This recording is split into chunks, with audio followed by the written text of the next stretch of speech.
All right.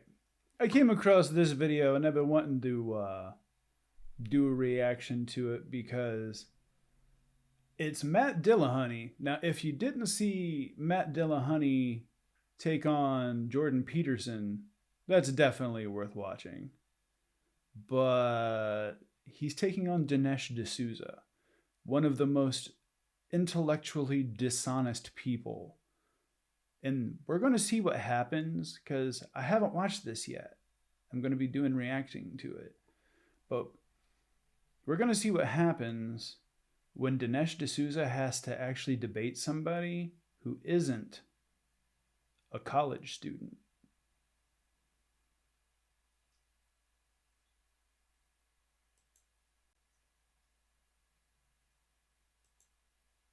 Trump and the future of America. So, I mean, basically, Trump would probably like to switch the order of those. yes. But nevertheless, I would like to remove one of them. I thought, God, I know. Trump too? No, remove one from the discussion. The other one, I don't need to remove because I don't have any reason to think he exists. But the discussion is good. Well, don't you make your life? Yeah, God thinks of himself as God, and Trump thinks of himself as God. However, God doesn't exist. Trump does exist. Trump thinks he's God. Trump as God doesn't exist. Talking about him? I do spend a lot of time talking about him. It'd be like if I've spent my life talking about unicorns. It would be, except that you don't live in a world where the overwhelming majority of people believe in unicorns and are trying to legislate what other people can do based on what they think unicorns want. Such, what is, since we're into it. Oh, that is such a good point. I mean, Christianity is a fairy tale. It's an immoral fairy tale full of genocide and incest and bestiality and war and violence and horrible, horrible things. Yet. This is how it goes. Yeah. Exactly. Yet. We have legislation happening in Alabama. We have legislation happening in the Supreme Court.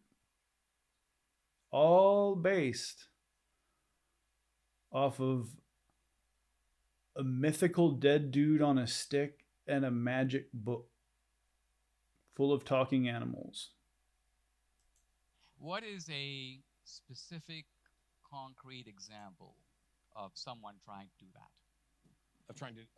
well, somebody who says, God told me X, and I want you, Matt, therefore, to do Y.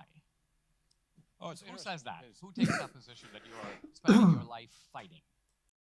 Sure. So, are we in any way suggesting that there's not a particularly loud and well-financed fundamentalist religious right who are stacking the courts in accordance with their ideology, which is influenced by their religious things? If you haven't heard of Project 2025, right now is the time that you go onto the computer seeking Google machine and you type in Project 2025 and you watch everything that comes up on YouTube. There's going to be some good content and there's people who are going to break it down because it's 900 pages of the Enabling Act of 1933, and that's what gave Hitler centralized power by eliminating any sort of bureaucracy and only installing loyalists. And that's exactly what Project 2025 is. And if Trump gets elected, this is what's going to happen. Take a look at what happened down in Argentina with Milei. He got rid of everything, centralized power, and now look, their economy is disastrously crashing. Who'd think that fascists can't govern? Family members who are primarily single-issue voters. Like, if there's two candidates and one is set out to end abortion and the other one's not, that's the only thing that matters to them. And so I think it puts people in a position where they're probably voting against their own best interests. Can you name, just pursuing this to see what we're talking about, can you name a single Supreme Court justice who, in your opinion, does not arrive at their judgments for any constitutional or jurisprudential or moral or philosophical reason, but simply consults a divine oracle in order to make a ruling. Can you name one of them? Oh, no. I'm not in any way suggesting people don't genuinely have these beliefs. It's just that I'm going to go ahead and say Amy Coney Barrett because she was in a Handmaid's Tale style cult prior to being in the Supreme Court. Also, I mean, she's radically unqualified, but, you know, she believes in the dead guy on a stick, the magic book, and also in subservience. That was a big part of the cult that she was in. If you don't believe me, look it up. I mean, it's easily searchable.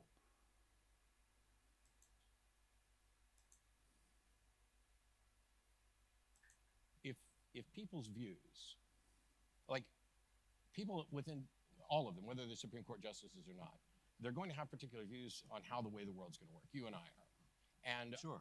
there are people, I have no idea if you're one of them, there are people whose view on how the world should work should be everything should be working in accordance with my understanding of this deity.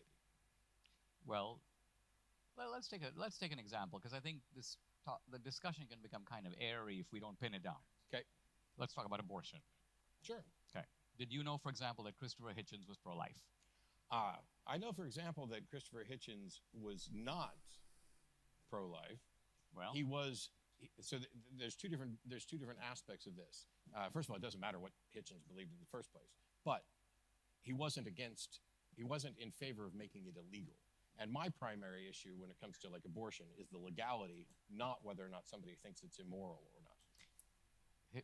I interviewed Hitchens years ago for a magazine, and we talked about this issue. And he made what I thought was an interesting point coming from an atheist perspective, which was, he said, look, it's one thing if you say that you believe in Hindu reincarnation, in which we have many different lives, or if you believe that there is a life to come in which if you happen to be terminated in the womb, you're going to go to life everlasting. He goes, I don't believe any of that. I believe we have one life. This is it. This is the only one. And so ultimately, it is the greatest value. And if you have a life that is coming into being and it's snuffed out, all its choices interrupted at the outset, he goes, you got to think before you do that, right? Now, let's leave the legality issue, because I think the abortion debate has become radicalized since Hitchens died. Whether Hitchens would have supported late-term abortion, we don't really know. But what I'm trying to say is that here's Hitchens. And I don't really care. You don't really care. But the point I'm trying to make is this. You're saying that religious people apply a worldview. And I'm saying you do too. Hitchens does too. All of us have a worldview. I'm not. I think I just said that like 2 Okay. minutes ago. The issue is whether or not. So if somebody's saying that their worldview is right because it comes from the divine, and there's no demonstration that there is anything divine, or that they have any good understanding of what the divine would want, then I would hope that we would agree that that is at least a fallacious appeal to an authority that can't be demonstrated. Well, but I would argue that first of all, none of us in a I mean, if you really think about it, the person who decided that selling religion was a good move, absolute genius. This is a product that you can't see, that you can never use until you die, and then it's a possibility that you get to use it, but this product will also inform the entire way that you quote unquote live your life and make sure that other people live their life. Don't forget about that. That's really important, to try to press your views onto people.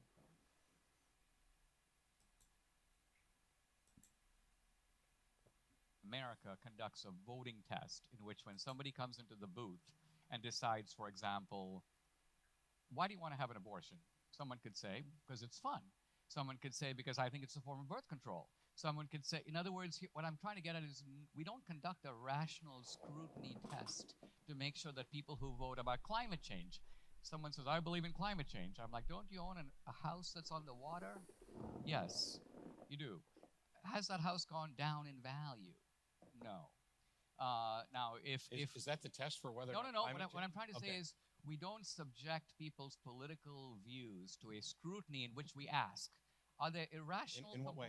Well, let's say somebody says. I'm just trying to make sure I understand what you're saying. Well, you're saying that when it comes to religious believers, right? Right. There's a compartment that they have. Let's call it the divine compartment. For some of them, sure. Right. And so they appeal to this from your point of view, irrational source, and they try to import that source into politics, which according to you is fallacious. They shouldn't be doing that. And I'm saying all kinds of people who are not religious say the wackiest things. But and that's have a the Tukul-K fallacy. That's whataboutism. I would object to anybody doing things on behalf of irrational reasons. I'm just saying that So you would like to see our democratic process purified of the irrational. I would like to see our universe purified of the irrational. Okay, and how would you go about doing that? Education, by actually teaching people not only critical thinking, but logic and fallacies, so that instead of believing something when they don't have a good reason, they reserve belief until they do have a good reason. Media literacy wouldn't be a bad thing to teach too. I have a theory that I think in high school, if we were taught not only media literacy, especially with what's going on nowadays, but then again, what can you really like use as a template, because people call everything fake. But media literacy and a combination of Eastern philosophy and Greek philosophy as well, because those are things that really make for a good, well-rounded person, which therefore makes for a good, well-rounded society, as opposed to square dancing, which is what I learned because Henry Ford actually, did you know that square dancing was put into schools because Henry Ford, being who he was, had to make sure that there was a national dance that everybody could do. And that's why we all learned square dancing. At least in mid-Ohio, where I grew up, we had to learn square dancing.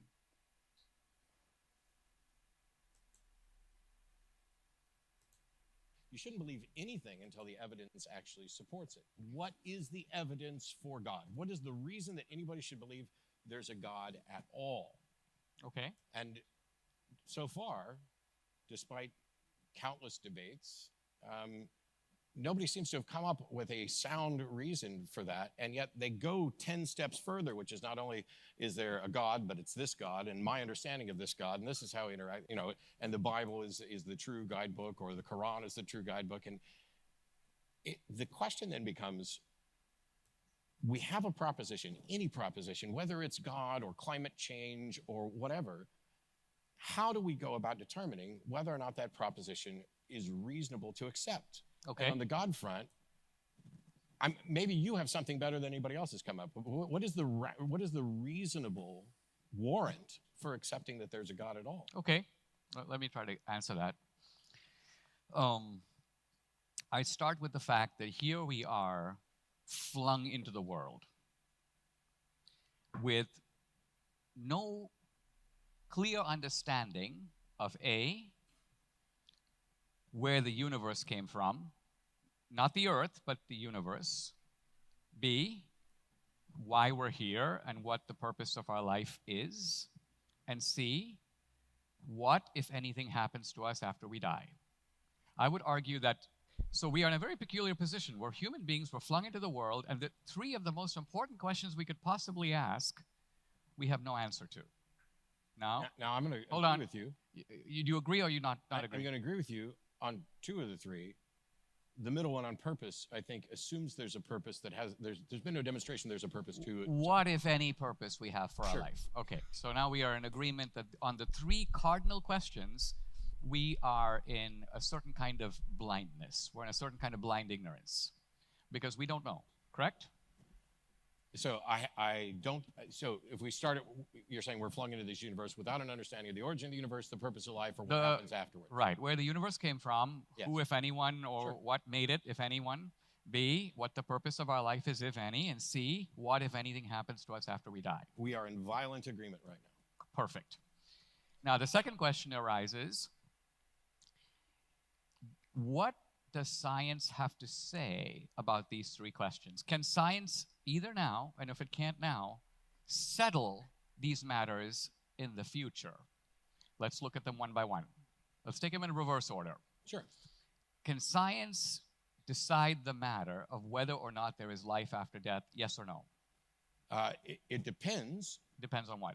So science only deals with the natural world. Correct. And so if in fact there's a supernatural existence after this, then it may forever be beyond the purview of science. Correct. Or if there is another universe that operates according to different laws and we happen to move somehow into that universe, science would have nothing to say about it, correct? Not necessarily, because Okay. if it's a natural, like we have like hypotheses about a multiverse or whatever. Correct. I can't say what science will be able to test for in the future, or whether or not that we are permanently confined to the cosmos that we experience. I can't say. I can't even rule out, I can't say that science could never say anything about the supernatural. All I can say is that as it stands right now, I'm unaware of any supernatural claim that has any evidence for it that science could evaluate to determine that it was true. Right. Let's put it a little differently because I don't want to debate the detail here. I just want to look at the macro picture. I think that Dillahunty just pinned him against the wall with his answer, and now he's looking for either some sort of gish gallop or something to deflect because, I mean, can you argue with exactly what Dillahunty just said? I've not seen any proof. And as a person of science, I tend to believe in things that I can see and things that respond when, I suppose, interacted with, for lack of better words.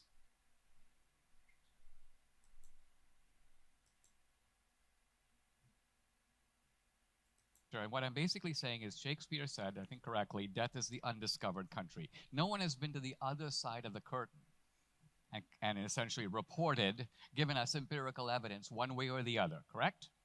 We don't know what happens after that. True? So here's the thing, and I promise I'm not being difficult. This is just for clarity.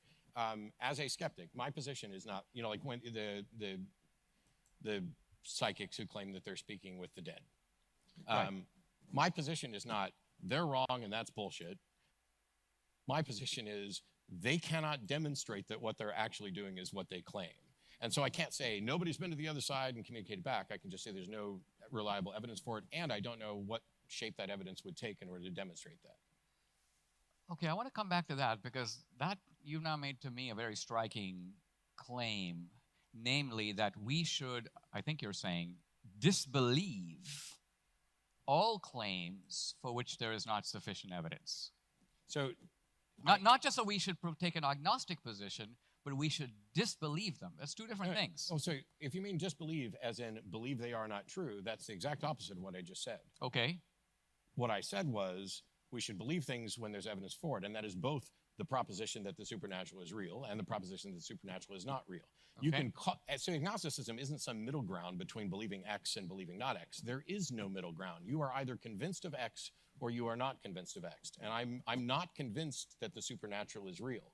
That doesn't mean that I'm convinced that the supernatural isn't real. It's kind of like if you go into a courtroom, Okay. I may have to say not guilty, even if I'm not convinced of innocence, because the burden of proof is on the claim of guilt. And so the people who say, I have good evidential warrant to believe in the supernatural, have adopted a burden of proof, and they have to meet it. And until they do, I am not convinced. Okay, but let's be clear about what that burden of proof is, because I'm not saying I have definitive proof that God exists or these are his attributes. Here's what I'm saying. I'm saying I don't know if there is a God in the sense of no. I'd call myself a believer. Now, right away we distinguish between a believer and a knower. Right? Sure. It's an important distinction. Subset of belief. I believe there's a place called Papua New Guinea because I trust maps and I've studied about it. But I know my brother. I wouldn't say I believe I have a brother because I know the guy. So knowledge. Are you saying you don't know that there's a Papua New Guinea? No, I'm saying I know it in the sense that I accept the authorities from which I learn about it. Sure. I trust it. Well, and if for I went clarity, there, it's not just relying on authority. It's actual evidence. So you have a belief in a proposition. right. Whether or not it qualifies as knowledge is a separate question because knowledge is a subset of belief. In philosophy, it would be justified true belief. I tend to use a more kind of colloquial because I'm a dilettante. I'm an uneducated oaf who just talks a lot. But if you have a proposition and you accept that it's true, that's all I mean when I say I believe it. You either accept it or you don't. That's correct, Lieutenant Louis. You can believe anything that you want. And I think that it's a good thing that people can have the ability to believe in any crazy thing that they want. That's one of the great things about liberty and freedom. But it's when you start using that to control how other people live their lives. That's when we start to have a problem.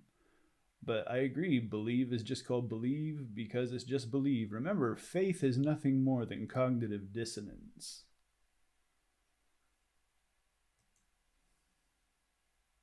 No. If I say I know it, all we generally mean, all most people mean when they say I know something, is that they really, really, really, really, really, really believe it. They're talking about the confidence level that they have in that proposition, that it is likely true. And when we say I know something, generally we're saying, I believe this to the extent that it would be worldview altering to discover it was wrong. And so I believe there's a Papua New Guinea.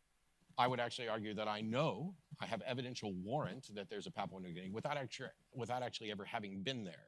This is, people used to do the, oh, well, you don't know there's an Australia. Well, I do now because I've been there. But even before I was there, I think that I had evidentiary warrant for it. Yeah, but okay, I agree with that. And I know that there's a Papua New Guinea in that sense. Let's take a different example. If, let's say I were to tell you I'm from India. Okay. You have no reason to doubt me. You probably believe I'm from India. Yeah. Now, you don't actually know that. It depends on what you mean by know. Well, and are you 100% sure? No. Is 100% certainty required for knowledge? Not necessarily, but what's agree. your bar? So I don't think you can be 100% certain about anything. Okay. Which is why I abandon the notion of certainty, which is why when I talk about knowledge, I talk about it as a subset of belief and it is a confidence level. But also, I genuinely don't really, I'm unimpressed when someone says they know something, because we don't wait till we have knowledge to act. We act in accordance with our beliefs.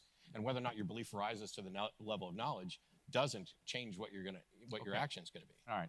So let's sort of circle back to where I was going with the three big questions. And I think we started with death. You were in violent agreement that the cause, that we don't know, cause of the universe, we don't know any prescribed purpose for our lives. We try to discover it, but we don't know it. And we don't know what happens after death. Yeah, I'm not convinced that anything does, but I definitely would agree. We don't know. Fair enough. Now, let me ask you this question. What do you do about belief when you are in exactly this position? If something is true, it would have tremendous implications. For example, you would concede that if there was life after death, that would greatly affect the way we think about life on Earth now.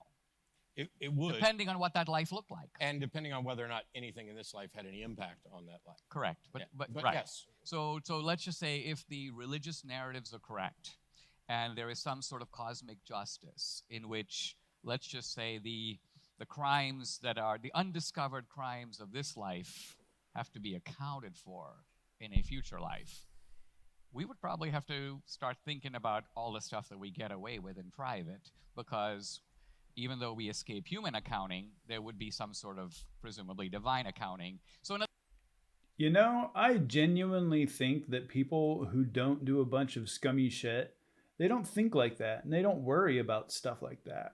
They don't have to worry about what kind of retribution is going to come to them in the end, because they know that they have no reason to be scared. I mean, I have been to jail just simply because of marijuana, whereas Dinesh has been to jail and is a felon because of campaign fraud. So I can see why, he's so concerned about making sure that he has something to help him sleep better at night because of his actions, because of the person that he is, just as a person. Like I said, I genuinely think that people who aren't scumbags, they don't have to worry about that kind of thing. I know I have no problem sleeping at night.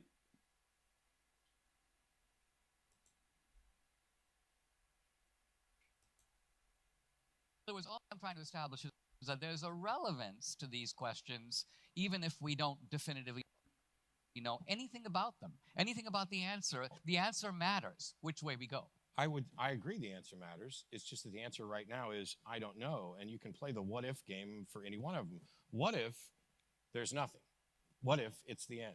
What if there's a being who's going to judge you based on whether or not you fell for things without sufficient evidence? What if that's the criteria? Okay, so what you seem to say is, I think about something, and if I Whether you fell for things without sufficient evidence. God, that was good. Really can't answer the question, right? I take the default position that that something doesn't exist until evidence shows up that's going to convince me it does. Of course. That's your view. That is sound epistemology. That Sound epistemology according to whom? According to you. Sure. We'll just go according to me because I don't need to cite anybody else. Right. Because I'm right. Because okay, hold on. Let's see if you're right. Let's see if you're right. The alternative would be to say that I'm justified in believing something before there's sufficient evidence for it. But I would argue that you do that every day. Let's give you a cardinal example. But that doesn't change the fact whether I should. You should. I'm saying you do. We're all going to make mistakes. You do and you should. Look, our life is always lived in anticipation of an unknown future, right? You're dating a woman. Yes. And so what you do is, you being a very reasonable guy, plug in all this data, right, about this woman, and you're trying to make a rational decision. Let's say, is this the woman I want to spend my life with? Let's assume you're thinking about that question. For the sake of your argument, we'll assume I'm thinking about that. Okay.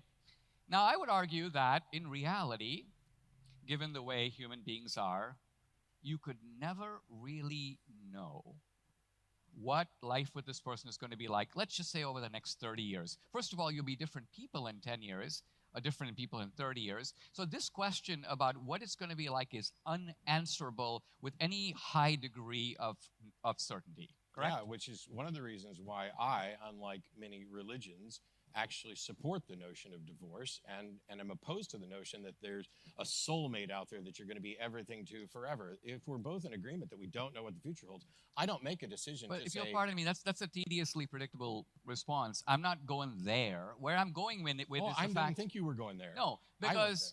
Right. Where I'm really going with is the fact that in making a decision of whether or not to be with this person, yes or no, you are necessarily taking a huge leap of faith.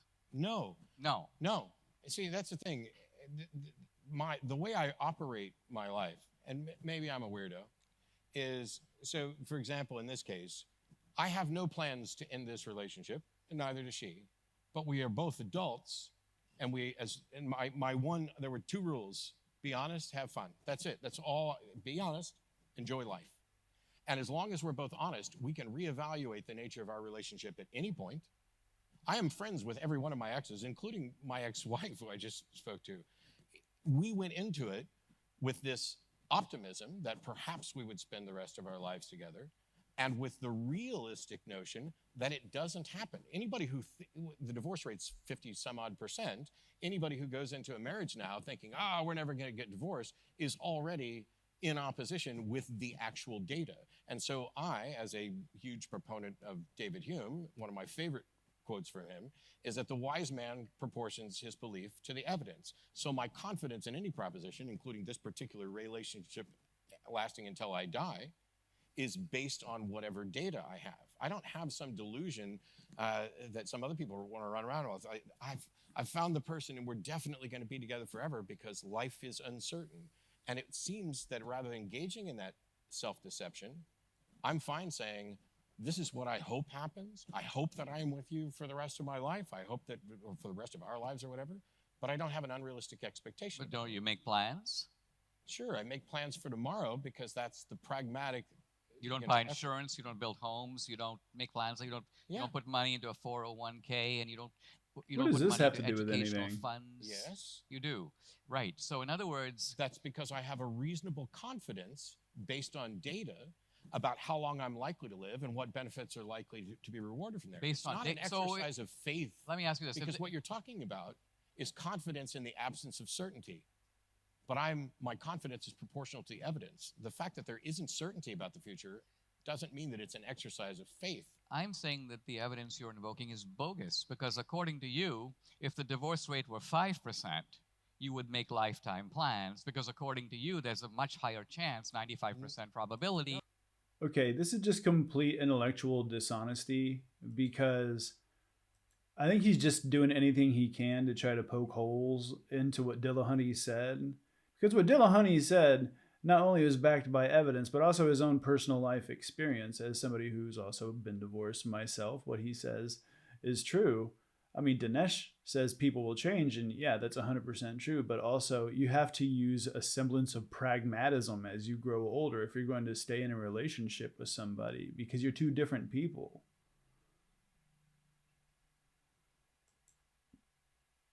No, that's not remotely what I said. Well, it is kind of I what you said. would make lifetime plans because I hope to have a lifetime. If I was Socrates walking in Athens in the 5th century BC, and I looked up in the sky, What I'd does see this 7 have to do with stars, anything? right? Now, if I was taking the rationalist position, I would say, well, I see 7 stars. I have no reason to believe that there are any more stars in the sky.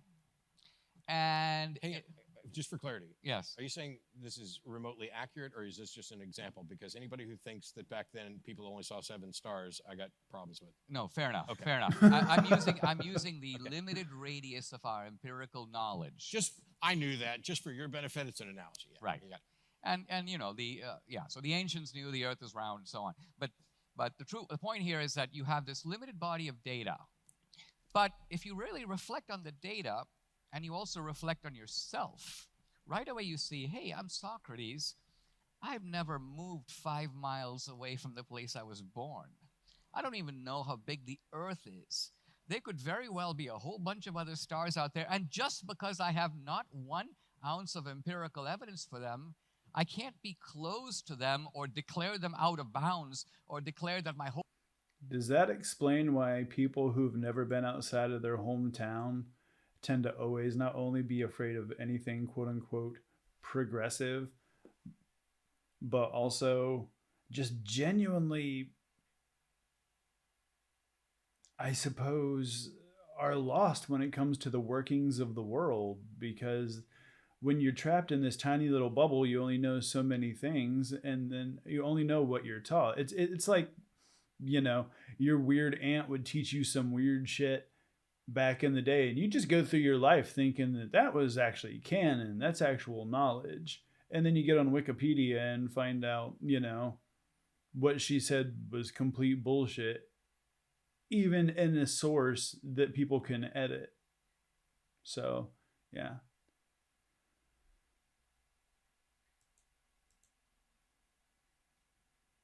life is to be lived without regard to that possibility. Well, because it's a very real possibility. So let's say you and I both lived on this particular plot of land in New York our entire lives, and we had only ever seen 7 stars. Right. I'm not ruling out the possibility that there are 7 other stars. I'm dealing with people who are saying there are more than 7 stars, and they can provide no evidence for it. Right, but let's just say that those people who say that there are more than 7 stars, right, have the following type of reason for saying that. They say, first of all, let's just say that we're part of a natural universe, right? This is Kant's the starry heavens above. And they also know that I can't see very far, so because I only see 7 stars and I know that I can't even see a guy who walks over the horizon, I probably think there are a whole bunch of other stars that I just can't see because my eye only goes that far.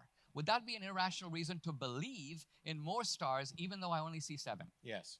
It would be irrational, according to you. So, while you can come up with that as a justification, the reason that it seems like, I'm talking within your analogy of within my analogy, we've only ever seen 7 stars. That is not, so we have deductive reasoning, and then we have inferences, which is basically where science operates, and then there's abductive reasons, and abductive is going to be the weakest. And abductive is going to be arguing towards the best explanation. And in that case, we need candidate explanations. What you're talking about is an inference that seems intuitive, but has no evidence to actually support it. It does. The fact that I can only see so far should guide my brain to say I should not be reaching conclusions about what is beyond my ability to see. Okay, so let's take, for example, you've seen a certain number of dogs in your life, correct? Yeah, tons of them. She stops at every one. Right. Above and beyond that, you haven't seen other dogs that are outside the radius of your empirical experience, true? Correct. Do you believe that there are other dogs other than the ones you've seen? I have evidence of other dogs on Earth. What's that evidence? I've seen video footage. I have. Okay, met but people let's in just say the different video countries. footage, let's count those among the dogs you've seen. What about Yeah, I agree, Luton Louie. Like I said, this is what actually happens when you see D'Souza debating somebody who isn't a college student. The college students, they don't know how to get around Gish Gallop. They don't know how to get around constant deflection and that kind of thing. Whereas Matt Dillahunty, he's he's not giving them any quarter whatsoever. And every time that he calls him out on something, notice Dinesh immediately has to try to change the subject. And now we're sitting there fucking talking about stars.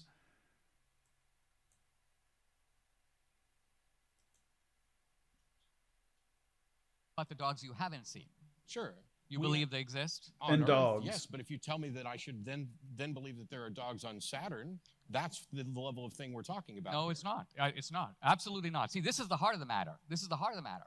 Because according to you, religious people believe that there is a God who, like in ancient Greece, inhabits the natural world that's living on another planet.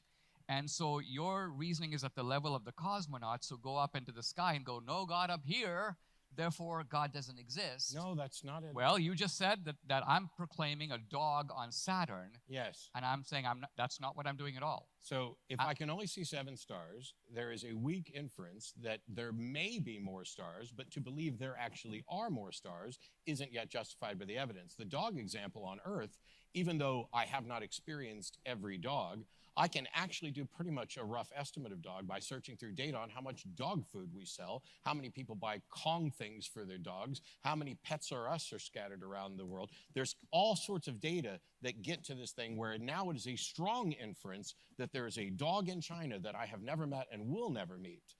Do I believe that that's the case? Yes, because that's where the data point to. To go beyond what the data show.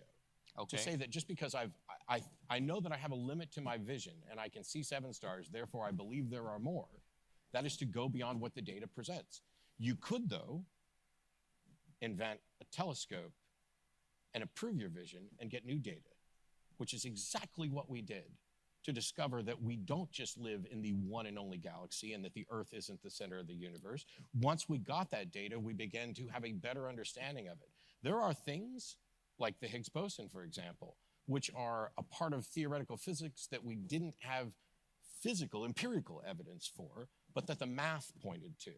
I'm not in any way denying that math is good data, which is one of the reasons why, well, all right, I won't go there yet because we're still on. Well, I mean, here we are on common ground. If you're talking about science, if you're talking about quantum physics, if you're talking about relativity, if you're talking about the Big Bang, if you're talking about evolution, we have nothing to argue about. I'm on board with you 100%. God, Trump, and the future of America.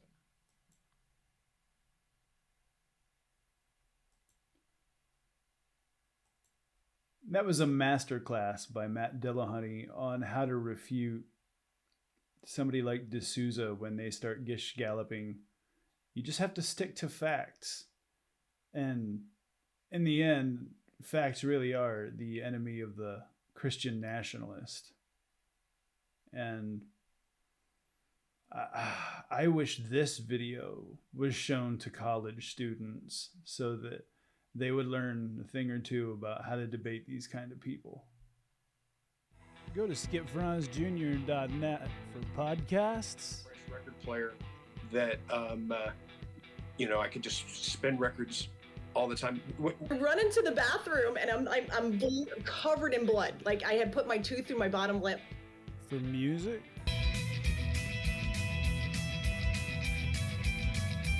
For gaming and pro-liberty game rants. That's skipfranzjr.net.